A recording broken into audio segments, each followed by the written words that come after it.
Hello everyone, this is Mayank and आपका फिर से मेरे वीडियो लेक्चर में स्वागत है।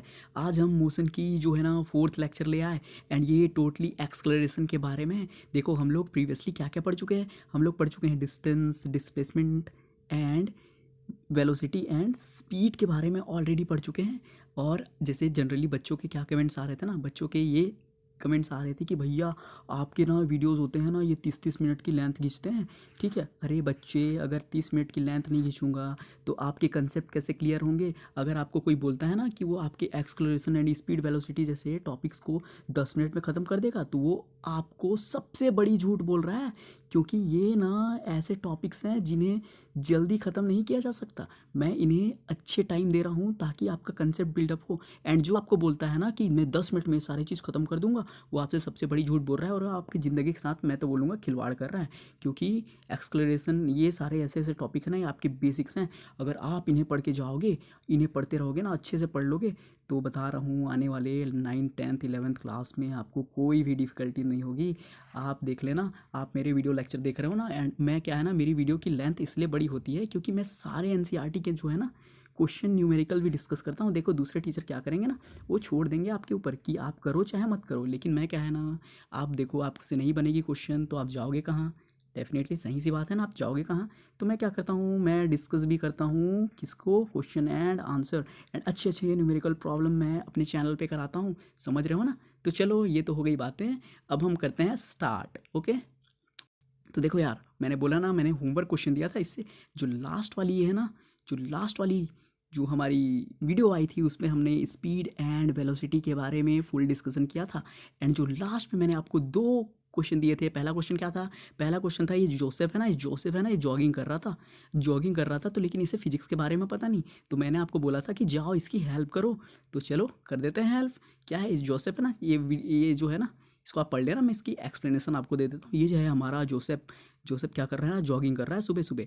एंड जॉगिंग कर रहा है तो सपोज दैट वो ए पॉइंट से निकला, एंड ए पॉइंट से बी पॉइंट तक गया, एंड इस दोनों के बीच में जो है ना स्ट्रेट लाइन, इनके बीच की डिस्टेंस है 300 मीटर। देख लो यहाँ पे 300 मीटर है इन दोनों के बीच, ए पॉइंट से बी पॉइंट के बीच की डिस्टेंस।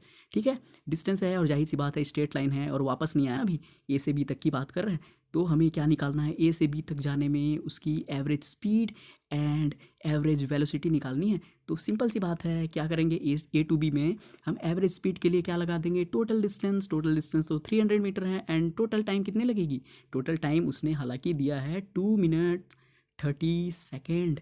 भाई 2 मिनट में कितने होते हैं, 120 सेकेंड होते हैं, प्लस 30 सेकेंड मीन्स 150 सेकेंड हो गए ना। 150 सेकेंड हो गए तो 150 सेकेंड मतलब 300 हो गए टोटल डिस्टेंस अपॉन 150 सेकेंड, तो ये कितने हो जाएंगे, 2 मीटर पर सेकेंड। ठीक है, average speed and average velocity का क्या कहना है आपका, ए से बी तक की डिस्प्लेसमेंट भी तो 300 ही होगी ना, ये वापस थोड़ी ना गया, तो ये भी हो जाएगी 300। तो इस केस में average speed and average velocity दोनों सेम आएंगे।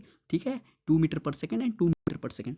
देखो अब दूसरा क्या बोलता है ना, ए टू सी, अब फिर से वही हमें लेना है। सपोज दैट कि ये जोसेफ था ना, जोसेफ गया बी तक, फिर भी मैं कुछ उसका मन किया सी पे आ गया फिर। ठीक है, यहाँ पे किसी सुंदर कन्या को देखा, वो वापस मुड़ के आ गया। अब यहाँ पे जब वो आ गया ना, तो जो फिजिक्स पढ़ता है ना, कोई से क्वेश्चन पूछा कि इधर से एक बंदा उसको देख रहा है उसकी चाल ढाल को, तो यहाँ से गया बी तक, बी से वापस सी तक आ गया वो। तो इसके बाद पूछेगा ना ये बंदा बोलेगा कि भैया इसकी average speed and average velocity निकालो। तो आप तो मयंक भैया से पढ़े हो ना, आप तुरंत निकाल दो कि क्या करोगे, एवरेज स्पीड निकालने के लिए आपको टोटल डिस्टेंस चाहिए। तो टोटल डिस्टेंस यहाँ से यहाँ तक 30 मीटर एंड वापस गया, तो डिस्टेंस के लिए बोला ना, डिस्टेंस में कोई मॉडुलस लग जाता है, तो डिस्टेंस कितना हो जाएगा, डिस्टेंस हो जाएगा 300 प्लस 100, तो ये हो जाएगा 400।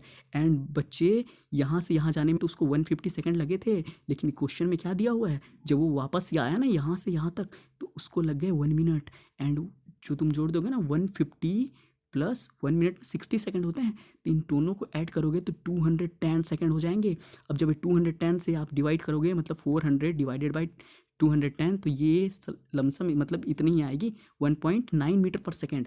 एंड इसके बाद एवरेज वेलोसिटी की बात करूँ तो एवरेज वेलोसिटी के लिए क्या चाहिए अपन को चाहिए डिस्प्लेसमेंट। तो भैया यहाँ पे कोई सुंदर कन्या थी, ये जोसेफ गया जॉगिंग करते करते, ये वापस यहाँ तक आ गया। अब यहाँ से यहाँ तक की जो डिस्टेंस है ना, ये डिस्टेंस शॉर्टेस्ट डिस्टेंस यही ना होगी डिस्प्लेसमेंट बच्चे। तो ए से सी तक की डिस्टेंस कितना हो जाएगी, जब यहाँ से यहाँ तक 100 है तो जाहिर सी बात है 200 होगी ना। अब तो ये हो गया 200 एंड टाइम तो उतना ही लगा ना, टाइम पूरे मोशन की लेते हैं, ठीक है, तो टाइम लग जाएगा 210 सेकेंड। तो एकदम सिंपल से कैलकुलेशन के बाद इतना मीटर पर सेकेंड आपकी आंसर आ जाएगी। मैं उम्मीद करता हूँ आपको ये क्वेश्चन में कोई डाउट नहीं हुआ होगा एंड जोसेफ की अच्छी खासी हेल्प हो गई। तो चलो अब देख लेते हैं दूसरा। ये हालांकि एक एग्जाम्पल का क्वेश्चन है लेकिन मैं इसे डिस्कस कर लेता हूँ। देखो ओडोमीटर मैंने बताया था, ओडोमीटर क्या मेजर करता है, ओडोमीटर बच्चे डिस्टेंस मेजर करता है, ठीक है, ये व्हीकल्स में लगा होता है। तो देखो क्या है ना, जब एक कार स्टार्ट करी मोशन करना तो उसके जो बच्चा है ना, एक बच्चा ने देख लिया कि ओडोमीटर की रीडिंग क्या है, तो ओडोमीटर की रीडिंग थी 2000 किलोमीटर, ठीक है। सपोज दैट नई गाड़ी ली है आपने, आपके घर वाले ने नई गाड़ी ली, तो वो पहले ही 2000 किलोमीटर चल गई, ठीक है, कुछ दिनों में। फिर जब आप किसी ट्रिप पे निकले, तो जब आप ट्रिप चले ना, तो जब अंतिम में लास्ट में देखे तो वो कितनी हो गई, शुरू में तो चले तो इतनी थी, जब लास्ट में चले तो 2400 किलोमीटर दिखा रहा था। तो अब आपको क्या निकालना है, आप 8 घंटे तक चले, आपको 400 किलोमीटर चलने के लिए आपको 8 घंटे लग गए, 8 आवर्स लग गए। तो आपको अब क्या पूछ रहा है, कैलकुलेट द एवरेज स्पीड। कुछ है क्या, कोई रॉकेट साइंस है क्या।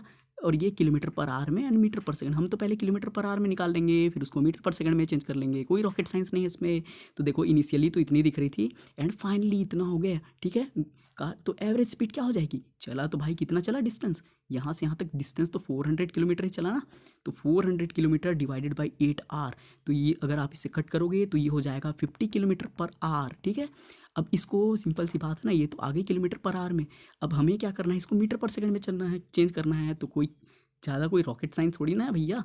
तो ये हो गया 50 एंड ये 50 किलोमीटर थी, तो 1 किलोमीटर में, सॉरी हाँ, 1 किलोमीटर में 1000 मीटर होती है, तो 1000 अपॉन नीचे भी तो 60 है ना, तो 60 × 60 करना पड़ेगा। अरे इसे मैंने पहले भी डिस्कस किया है आपको। तो इससे जब आप काटोगे कटपीट करोगे ना तो इतना आ जाएगा, ठीक है। ये आप कर ही सकते हो ना कैलकुलेशन, अब थोड़ी ना मैं बैठ के कराने लगूँ कैलकुलेटर टाइप, ठीक है।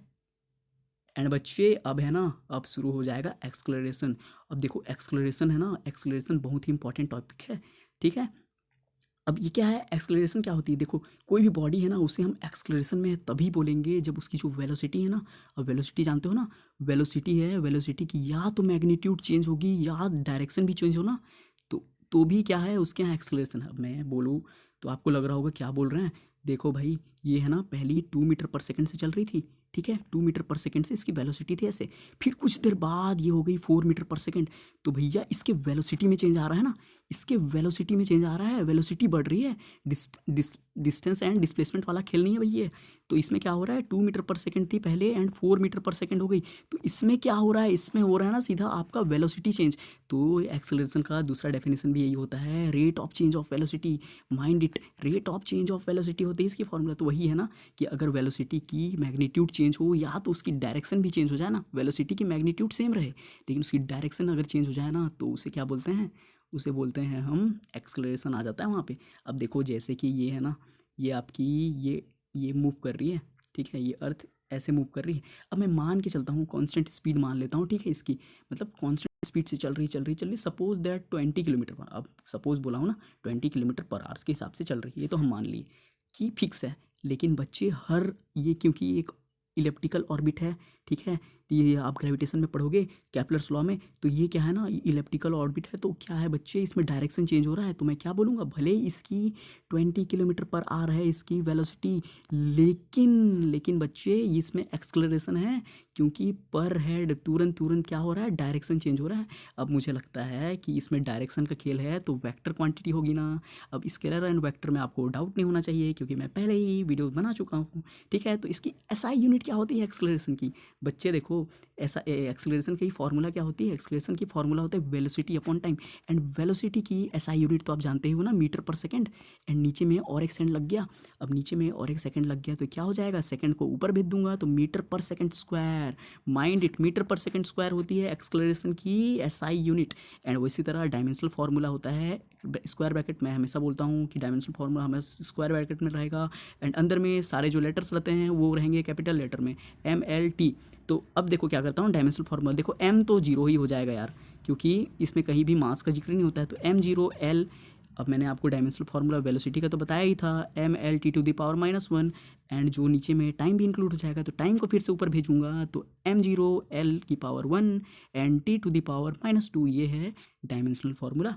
चलो बच्चे, एंड आगे बढ़ते हैं। अब इसका ये है ना अनदर डिफिनेशन है, यही दूसरी तरह से भी इसको क्या बोल सकते हैं? It is the rate of change of velocity. अभी रेट आ गया ना, रेट आ गया मतलब समझ जाओ टाइम आ गई, टाइम आ गई, रेट मतलब टाइम। टाइम टाइम के रिस्पेक्ट में बात करने लग गया। तो देखो वेलोसिटी अगर चेंज होने लग जाए ना, वेलोसिटी अपॉन टाइम हो गए, तो यही हो जाता है बच्चे एक्सलरेशन। एक्सलरेशन ठीक है, इसी को सिंपल से it is the ratio of change in velocity to the time interval. ठीक है, जैसे यहाँ से यहाँ तक कोई बॉडी गई, यहाँ से यहाँ तक बॉडी गई, सपोज दैट यहाँ पे इसकी वेलोसिटी, इनिशियल वेलोसिटी u थी एंड यहाँ पे इसकी फाइनल वेलोसिटी v हो गई। तो बच्चे इसके जो बीच में वेलोसिटी का चेंज आया ना, ये जितना टाइम लगा उससे डिवाइड कर दूंगा। तो हमेशा देख लो, हमेशा माइंड करना कि एक्सेलरेशन जो होती है ना, चेंज इन वेलोसिटी तो होती ही है, लेकिन नीचे में जो होता है ये, सॉरी जो ऊपर होता है ये भी हमेशा पहला, हमेशा हमेशा भी पहला ही लिखा जाएगा। अब ये मत सोचने लग जाना कि नेगेटिव आ जाएगी आंसर, ऐसा करके नहीं करना है, हमेशा आपको v रखना है, आंसर की चिंता नहीं करनी। तो v-u/t ये हो जाएगी फाइनल वेलोसिटी, ये u हो जाएगी initial velocity upon time. Hope so आपको ये समझ आ गया होगा। एंड इसके बाद है ना यूनिफॉर्म एक्सलरेटेड मोशन है। यूनिफॉर्म एक्सलरेटेड मोशन बच्चे ये होता क्या है? अब if a body travels in a straight line and its velocity increases in equal amount in equal interval of time। अब आप बोलोगे भैया क्या इंग्लिश में कचर कचर किए जा रहे हो? अब मैं इसे सिंपल सी भाषा में आपको समझाता हूँ। देखो जैसे कि ये है ना, ये यहाँ पे इसकी 2 मीटर पर सेकंड थी इसकी वेलोसिटी, ये कोई पॉइंट ए है, एंड इसके बाद 2 सेकंड चलने के बाद इसकी वेलोसिटी हो गई suppose that 4 meter per second, इधर चल रही है इस तरफ। एंड उसके बाद 2 सेकंड चलने के बाद इसकी वेलोसिटी हो गई suppose that 6 meter per second. And उसके बाद फिर से 2 सेकंड चलने के बाद 8 मीटर पर सेकंड हो गई इसकी वेलोसिटी। तो बच्चे क्या है, वेलोसिटी एक रेगुलर टाइम इंटरवल में बराबर बराबर चेंज हो रहा है ना, बराबर बराबर बढ़ रहा है, बढ़ना ही चाहिए। और इंक्रीज बोल रहा हूँ मैं, यूनिफॉर्म एक्सलरेटेड मोशन, ठीक है, इंक्रीज हो रहा है। ओके इंक्रीज नहीं, ज़रूरी नहीं इंक्रीज हो, ठीक है। तो ये क्या हो रहा है, यूनिफॉर्म एक्सलरेटेड मतलब कि टाइम इंटरवल में सेम जो वेलोसिटी का चेंज है ना वो सेम होना चाहिए। तो ये क्या हो जाएगी आपकी, ये हो जाएगी आपकी यूनिफॉर्म एक्सलरेटेड मोशन। एंड इसका जो एग्जांपल है ना, ये बहुत ही अच्छा एग्जांपल है यार ग्रेविटेशन की। क्या बोलूँगा, जैसे कि ये है सपोज दैट, यहाँ पे चला गया मैं, कहाँ क्या है ये, सपोज दैट कोई बिल्डिंग है ऐसा, एंड यहाँ पे अगर मैं किसी हाथी को, सपोज दैट यहाँ पे कोई रेजिस्टेंस नहीं, कोई रेजिस्टेंस नहीं है ना, ठीक है, और कोई रेजिस्टेंस नहीं है, तो अगर मैं यहाँ से एक हाथी को फेंकूँ, ठीक है, फेंकूँ नहीं मतलब गिराऊँ, सिंपल से छोड़ दूँ, और एक चूहे को गिराऊँ, तो बच्चे कौन पहले गिरेगा? चलो माइंड में लॉक कर लो, अगर मैं यहाँ से हाथी को गिराऊँ और एक चूहे को गिराऊँ तो कौन पहले गिरेगा? बताओ जरा जल्दी बताओ। ओके 1 2 3। बच्चे अगर आपका आंसर हाथी था तो गलत हो आप, अगर आपका आंसर चूहा था तो भी आप गलत हो, क्योंकि दोनों बच्चे साथ में गिरेंगे, दोनों साथ में गिरेंगे। ये जब ग्रेविटेशन चैप्टर आएगा ना तो हम एकदम डिटेल में पढ़ेंगे, ग्रेविटेशन जैसी यूनिट है नहीं। खैर अभी मैं बात नहीं करता हूँ ग्रेविटेशन की, ठीक है। तो ये क्या है ना, ये हमेशा होता है 9.8, नीचे की तरफ 9.8, यहाँ मीटर पर सेकंड छूट गया है, मीटर पर सेकंड स्क्वायर। अब एक्सेलरेशन की यूनिट होती है ना, इतना तो लगा ही लोगे। तो ये क्या है ना 9.8, जैसे कि इसमें ना जो वेलोसिटी का चेंज होता है 1/3/5, मतलब कि सपोज दैट यहाँ पे इसकी वेलोसिटी 1 मीटर पर सेकंड थी, कुछ सेकंड बाद 3 मीटर पर सेकंड हो जाएगी, फिर कुछ सेकंड बाद 5 मीटर पर सेकंड, फिर 7, ऐसी बढ़ती है। तो ये देख रहे हो ना कि बराबर इंटरवल ऑफ टाइम में बराबर बराबर वेलोसिटी बढ़ रही है। तो यही है क्या है, यूनिफॉर्म एक्सलरेटेड। यूनिफॉर्म मतलब कि एकदम सजा हुआ समरा हुआ, ठीक है, ओके। एंड अब बात कर लेते हैं नॉन यूनिफॉर्म मोशन की। अब यही सिंपल सी बात है कि अगर रेगुलर इंटरवल ऑफ टाइम में वेलोसिटी बराबर चेंज ना हो, ठीक है, बराबर बढ़े ना बराबर घटे ना, तो वो क्या है, non uniform accelerated motion. Suppose that इस गाड़ी को कोई क्या है ना शराब पी के चलाने लग गया। अब देखो इसे माइंड मत करना, इसे चलाने लग गया तो क्या है ना, वो एकदम कभी ज़्यादा एक्सलेटर दे रहा है, एक्सलेटर जानते हो ना, A B C होता है, एक्सकलेटर, ब्रेक, क्लच, ठीक है, ये छोड़ो ये सबको, ठीक है, ये होता है। तो ये क्या है, कभी अचानक एक्सकलेटर दे रहा है, कभी अचानक ब्रेक लगा रहा है, तो क्या है, नॉन यूनिफॉर्म एक्सकलेशन है, कभी बहुत ज़्यादा कभी बहुत कम। तो यही है आपकी नॉन यूनिफॉर्म एक्सक्लरेटेड मोशन की बात, ठीक है। मुझे लगता है आपको ये भी समझ में आ गया होगा। एंड अब आगे मूव कर लेते हैं टाइप्स ऑफ एक्सलेशन। बच्चे, टाइप ऑफ एक्सलेशन क्या क्या होते हैं, 2 टाइप्स ऑफ एक्सलेशन होता है। जनरली जीरो एक्सलेशन को हम कंसीडर नहीं करेंगे अभी, लेकिन वो भी आने वाले क्वेश्चन में जरूर इन्वॉल्व होगा। लेकिन देखो, पॉजिटिव एक्सलेशन क्या है ना, अगर कोई बॉडी मान के चलो स्ट्रेट लाइन पे ऐसे मूव कर रही है, सपोज दैट इसका एग्जांपल है, ये ट्रेन है ना, ये प्लेटफॉर्म पे खड़ी है, प्लेटफॉर्म पे खड़ी है ना, फिर जब इसकी सीटी लग गई, जब ये स्टार्ट कर दी चलना, अभी तो खैर ट्रेन वगैरह नहीं चल रही हैं, ठीक है, लॉकडाउन है इसलिए, तो जब स्टार्ट हो जाएंगी ना, तो ये जब मूव करना शुरू हो गई, तो बच्चे शुरू में तो धीरे रहता है ना, फिर स्पीड पकड़ती है, फिर आप इसकी रफ्तार तो जान ही रहे हो ना, तो ये बढ़ जाएगी। तो यही है पॉजिटिव एक्सलेशन की वेलोसिटी इंक्रीज होते जाती है, ठीक है, टाइम के साथ। यही है ऑब्जेक्ट, मतलब ये सेम डायरेक्शन में, जिस डायरेक्शन में मोशन है ना, उसी डायरेक्शन में उसकी वेलोसिटी जो है ना वो बढ़ती जाएगी। तो वो क्या है, पॉजिटिव एक्सलेशन है। एंड उसी तरह से नेगेटिव एक्सलेशन की बात करूँगा, अगर ये बॉडी इसी तरह मूव करे, लेकिन इसका क्या है, इसकी वेलोसिटी लगातार टाइम के बाद कम होते जाए, तो इसे क्या बोलेंगे, नेगेटिव एक्सलेशन। जैसे कि इसी का कंट्राडिक्शन आप ले सकते हो, सपोज दैट ये प्लेटफॉर्म है, यहाँ पे इसे पैसेंजर पिकअप करने हैं, तो ये जब ट्रेन आएगी तो पैसेंजर अगर ये स्पीड से जाएगी तो थोड़ी ना बैठ पाएंगे, तो ये क्या करेगा, अपने आप को स्लो करते हुए प्लेटफॉर्म पे जो इंडिकेटेड प्लेसेस रहते हैं ना, वहाँ पे रुक जाएगा। तो ये रुक जाएगा, तो यहाँ से इसकी वेलोसिटी कम होते होते गई ना, तो इसी को क्या बोलते हैं बच्चे, इसी को बोलते हैं रिटार्डेशन। आप याद रखो, रिटार्डेशन बोलते हैं इसी को, ये जो नेगेटिव एक्सलेशन को, स्लोइंग डाउन इसका सिंपल सा मतलब है। एंड हो गया। अब देखो, अब इसके बाद है ना डिफरेंस बिटवीन, ये जो देख रहे हो ना, आपको लगा होगा कि ये क्या ले दिया भैया करके, तो देखो ये है ना ऐसे, ये मॉड मैं पहले ही बता चुका हूँ, ये 2 डंडी हमेशा अंदर के क्वांटिटी को पॉजिटिव बना देते हैं, ठीक है, इनको मॉडुलस बोलते हैं, मैंने आपको प्रीवियस वीडियो में समझाया भी है इसको। तो ये क्या है ना, देखो ये है ऐसा, अब आप जान रहे हो डी वी मतलब छोटे से वेलोसिटी चेंज के लिए एंड छोटे से टाइम इंटरवल, जब छोटे से इंटरवल ऑफ टाइम में छोटा सा वेलोसिटी चेंज हुआ, तो उसको क्या बोलते हैं, ये तो एक्सलेशन थी बच्चे, लेकिन इसमें मॉड लगा दिया ना, तो ये केवल मैग्नीट्यूड की बात करेगी, केवल मैग्नीट्यूड की बात करेगी। तो ये क्या है ना, ये जो रिप्रेजेंटेशन है, ये है आपके मैग्नीट्यूड ऑफ एक्सलेशन की रिप्रेजेंटेशन। अगर आप इसको बोलोगे तो ये भी लगभग लमसम सेम ही दिख रहा है ना, तो ये अगर D mod we upon D T करूँ तो, लेकिन भाई इसमें क्या था ना, डी वी को खाली रखा है, अगर वी का मॉड लगा देते हैं ना, केवल वेलोसिटी का मॉड लगा देते हैं, तो ये क्या हो जाता है, ये स्पीड हो जाता है, केवल इसके डायरेक्शन से कोई मतलब नहीं, ये स्पीड आ जाएगी। तो इस केस में क्या आ जाएगी, मैं समझ रहा हूँ कि आपको समझ में आ रहा है, represents the rate of change of speed, क्योंकि बच्चे ये तो स्पीड में कन्वर्ट हो गई ना, अभी वेलोसिटी नहीं रही, इससे डायरेक्शन से कोई मतलब नहीं रहा, ठीक है। तो ये क्या हो गई आपकी, represent the rate of change of speed. तो ये देख रहे हो ना, दोनों लगभग सेम दिख रहे हैं।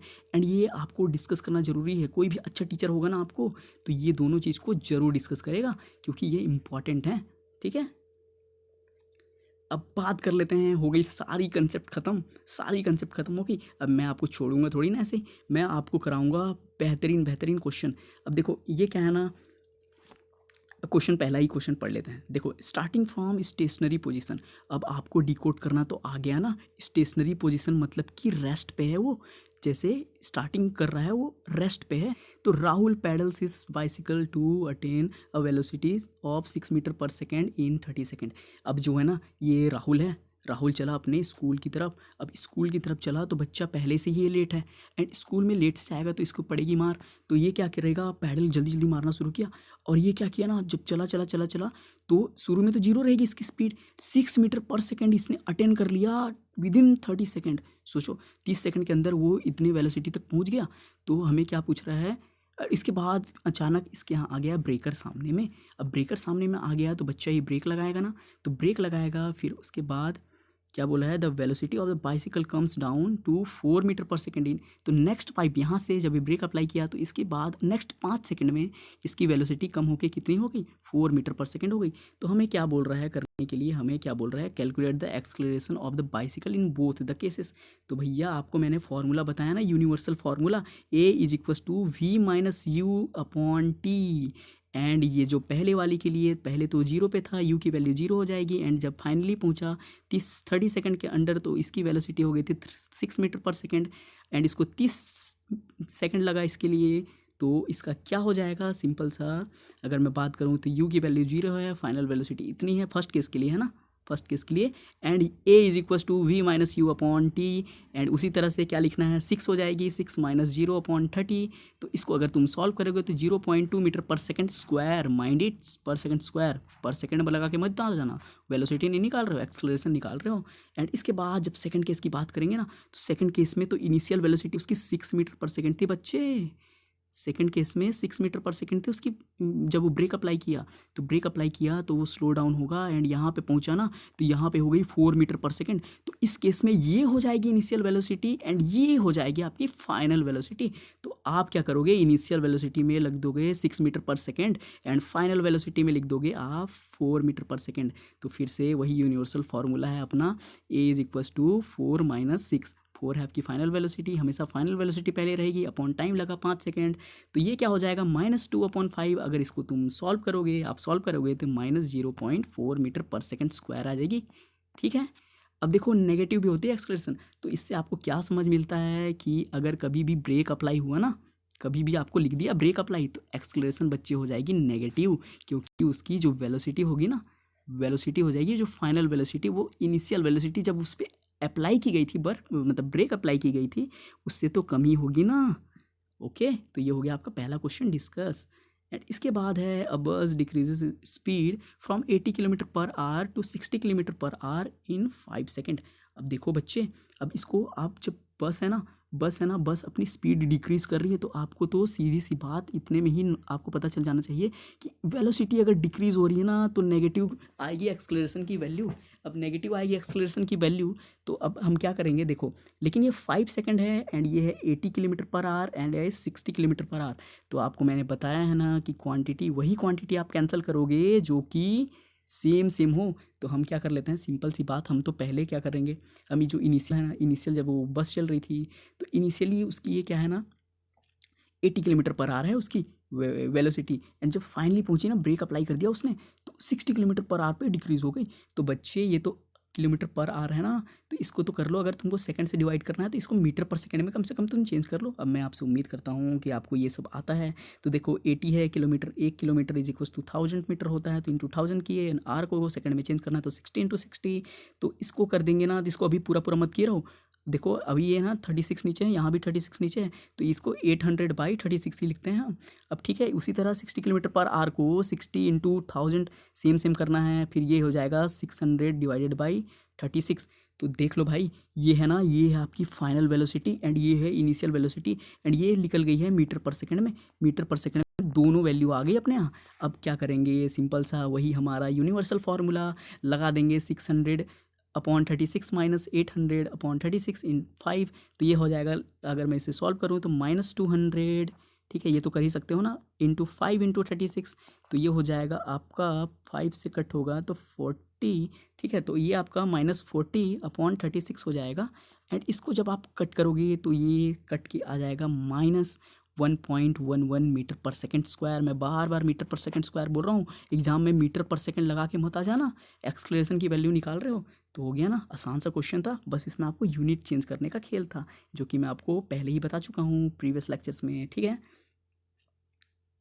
अब बात कर लेते हैं अगली क्वेश्चन की। अगली क्वेश्चन क्या बोलती है, अ train starting from a railway station and moving with uniform acceleration attains speed, इतना स्पीड 40 किलोमीटर पर आवर इन 10 मिनट्स, फाइंड एक्सेलरेशन। बच्चे देखो, सिंपल सी बात है, क्या बोला है, जब प्लेटफॉर्म पे जो ट्रेन स्टार्ट होगी तो पहले तो उसकी वेलोसिटी कम ही रही होगी ना, तो इनिशियल वेलोसिटी क्या हो जाएगी बच्चे, जब वो स्टार्ट की बोला है ना, आपको अब डिकोड करने आना चाहिए। ट्रेन बोल रही है स्टार्ट की ट्रेन, तो ट्रेन जब स्टार्ट करेगी तो जब वो मतलब सीटी लगेगी उसकी, तो जब ड्राइवर इशारा करेंगे ना, तो जब स्टार्ट करी तो इनिशियल वेलोसिटी बच्चे तो 0 होगा ना।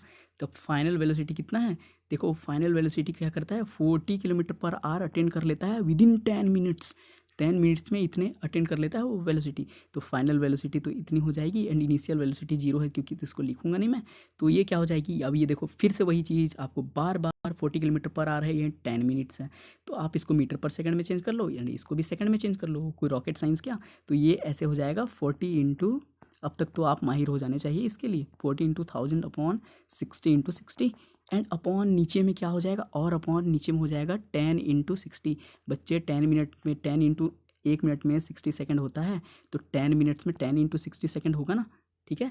तो इसको आप जब कट करोगे ना, ये तो कट कर लोगे आप, तो ये आ जाएगा आपका 1/54 एंड इसको आप सॉल्व कर लेना 0.08 समथिंग समथिंग कुछ आएगा मीटर पर सेकंड स्क्वायर, ठीक है। तो चलो अब आगे मूव करते हैं अपन। अब देखो अब ये है ना, ये थियोरेटिकल क्वेश्चन है, क्या बोला है, in an uniform accelerated motion, एक यूनिफॉर्म एक्सलरेटेड मोशन में क्या होगा, चलो देख लेते हैं। Body covers equal distance in equal interval of time, ऐसा था क्या, थोड़ा देखो सोचो, ऐसा था क्या, नहीं ऐसा नहीं था ना। ये तो आपकी यूनिफॉर्म मोशन की, ये पॉइंट है ना, यूनिफॉर्म मोशन की बात कर रहा है। देखो यूनिफॉर्म मोशन, तो हमें ये बात, अरे देखो सिंपल सी बात है, मैं आपको पहले भी डिस्कस कर चुका हूँ, सेम इंटरवल ऑफ टाइम में सेम डिस्टेंस ट्रैवल कर रहा है, ये बोल रहा है पहला ऑप्शन। तो ये होगा क्या एक्सेलरेशन के लिए, यूनिफॉर्म एक्सेलरेटर नहीं होगा ना, ये यूनिफॉर्म मोशन की एग्जांपल है, ये नहीं होगा, ये यूनिफॉर्म स्पीड की एग्जांपल है, ये नहीं होगा। एंड इसके बाद क्या है, its velocity increases in equal amount in equal interval of time, इसकी जो वेलोसिटी है ना इक्वल अमाउंट इंक्रीज करेगी हर इक्वल इंटरवल ऑफ टाइम। तो बच्चे ये सही है ना, क्या सोच रहे हो, यही सही है answer. Velocity doesn't change, acceleration है, एक्सलरेशन ही है, तो वेलोसिटी चेंज होगी तभी ना एक्सलरेशन आएगी, नन ऑफ दी अबव होगा नहीं। तो ये क्या है, बी है इसका सही आंसर। मुझे लगता है आपको अब समझ आ गया होगा। एंड इसके बाद जो अगला है क्वेश्चन है, negative acceleration is also known as, बच्चे इसका एक सिंपल सा मैंने आपको पहले भी बताया है, इसको सीधी सी बात रिटार्डेशन बोलते हैं। नेगेटिव एक्सलरेशन रिटार्डेशन कहलाती है। स्पीडिंग अप होगा नहीं ना, नेगेटिव एक्सेलरेशन मतलब वेलोसिटी कम हो रही होगी, तो स्पीडिंग अप मतलब वेलोसिटी ज़्यादा हो रही है बोल रहा है, तो ये तो होगा नहीं। यूनिफॉर्म मोशन कहाँ से आ गया इसमें, यूनिफॉर्म मोशन तो होगा नहीं। एंड इसके बाद नन ऑफ दी अबव होगा नहीं, क्योंकि ये है इसका रिटार्डेशन आंसर। मुझे उम्मीद है आपको समझ में ऐसे ऐसे वर्ड है ना, ऐसे ऐसे वर्ड अपने आप क्या करो माइंड में सेट कर लो। किसी को बोलोगे ना रिटार्डेशन बोल दोगे तो समझ जाएगा बंदा फिजिक्स पढ़ के आया है, और किससे पढ़ के आया है, मयंक सर से, ठीक है। एंड इसके बाद मैंने जानबूझ के इसको इंक्लूड किया है क्योंकि बच्चे जान के गलत करेंगे, ऐसा यूनिट ऑफ एक्सेलरेशन इज, क्योंकि उन्हें आदत नहीं होता। मीटर पर सेकंड होते हैं क्या, मीटर पर सेकंड नहीं होती है, ये वेलोसिटी एंड स्पीड की होती है। एंड मीटर पर सेकंड देखो क्यूब लगा दिया नीचे बच्चे, ये है ना मीटर पर सेकंड क्यूब। ये आप सोचते हो क्या क्या होगा, ये कब जनरेट होगा, पहली बात तो ये अगर एक्सेलरेशन अपॉन टाइम कर दें तब ये जनरेट होगा। एंड एक्सेलरेशन अपॉन टाइम को कोई टीचर नहीं बताता, लेकिन मैं आपको बताऊंगा, इसको जर्क बोलते हैं, ठीक है, इसको जर्क बोलते हैं। जिसे बोलते हो ना ये बॉलर है ना, ये बॉलर जर्क कर रहा है, तो वो है एक्सेलरेशन अपॉन टाइम। उम्मीद है आपको ये सारी चीज़ें समझ में आ रही होगी। लेकिन इसको हमें ये भी नहीं पूछा है, सही यूनिट ऑफ एक्सेलरेशन पूछा है, तो ये क्या हो जाएगा, मीटर पर सेकंड स्क्वायर। लेकिन बच्चे आगे वाला भी ऑप्शन देख लो, मैंने जानबूझ के ये भी लिखा है, metre per second square and metre per second square दोनों सेम है। तो ये बी और डी दोनों आंसर, सॉरी ये सी होना चाहिए, सी एंड डी दोनों आंसर होंगे इसके। सिंपल सा question, dimensional formula of acceleration, क्या रॉकेट साइंस है क्या, क्या हो जाएगा m0, ठीक है, l t⁻², ठीक है। अगर आपको समझ नहीं आया तो पीछे ताकि देखो एक्सप्लेन किया है मैंने, बार बार थोड़ी ना एक्सप्लेन करूँगा। m0 l t⁻², तो डी आंसर हो जाएगा इसका।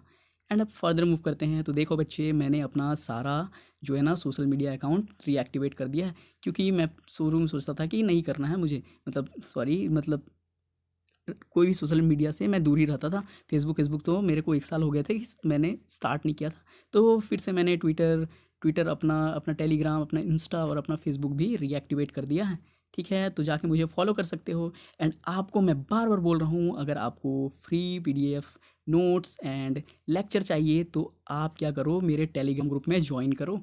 यहाँ पे सारे मैंने जो वीडियो डालता हूँ ना, वहाँ पे मैं शेयर कर देता हूँ, ठीक है। मैं आपको बोल रहा हूँ कि आप मेरे वीडियो देखते हो और मेरे नोट्स फॉलो करते हो तो आपका सिलेक्शन कोई नहीं रोक सकता। सिलेक्शन क्या में बच्चे, सिलेक्शन आपके NTSC जैसे एग्जाम में, कॉम्पिटिटिव एग्जाम में, आप अपने बोर्ड एग्जाम में, तो बोर्ड एग्जाम मतलब कि समेटिव एग्जाम में तो अच्छा करोगे ही, इसकी मुझे फुल गारंटी है, ठीक है, अगर आप मुझे ब्लाइंडली फॉलो करते हो तो।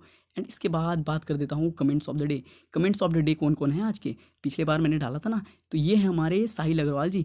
ये क्या लिखे हैं, प्रणाम सर जी, ओके साहिल, प्रणाम। And thank you for commenting. आपने कमेंट किया। एंड इसके बाद है तनिष गुप्ता। तनिष गुप्ता क्या लिखते हैं, काश हमें भी कोई ऐसे गाइड करने वाला होता 9th में। कोई नहीं तनिष्क, हम बैचमेट रह चुके हैं तो मैं आपकी दर्द समझ सकता हूँ, लेकिन कोई नहीं, अब समय चेंज हो रहा है तो क्या है, क्वालिटी भी तो चेंज होगी ना, कोई नहीं, ठीक है। एंड इसके बाद good content, thank you Divyanshu. And अब फर्दर मूव करते हैं। देखो, अगर आपको मेरा वीडियो पसंद आ रहा है ना तो इसे लाइक तो कर ही दो, ठीक है। लाइक करने से मेरा मोटिवेशन बूस्टअप होता है एंड मैं अच्छे अच्छे वीडियोस डालता हूँ।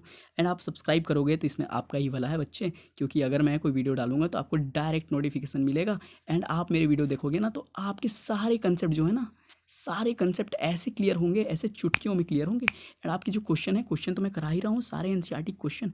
एंड देखो, जो एनटीएससी के क्वेश्चन है ना, ये मैं बाद में डिस्कस करूँगा जब मैं आपकी पूरी जो सिलेबस है ना, ठीक है, अभी लॉकडाउन में पूरी जो सिलेबस जब मैं कंप्लीट कर लूँगा ना, तब, क्योंकि आपका फाउंडेशन मुझे बिल्ड करनी है यार। मैं आपको अगर एकदम दमदार दमदार क्वेश्चन कराने लग जाऊँ तो आप डीमोटिवेट हो जाओगे, सच्ची बता रहा हूँ। इसीलिए आप अपने फाउंडेशन बिल्ड अप अच्छे से करो, फिर जब टाइम आएगा तो डेफिनेटली ये मेरा चैनल तो हमेशा रहेगा ना आपकी हेल्प के लिए। एंड ओके, अब क्या बोलना आपको, थैंक यू वेरी मच।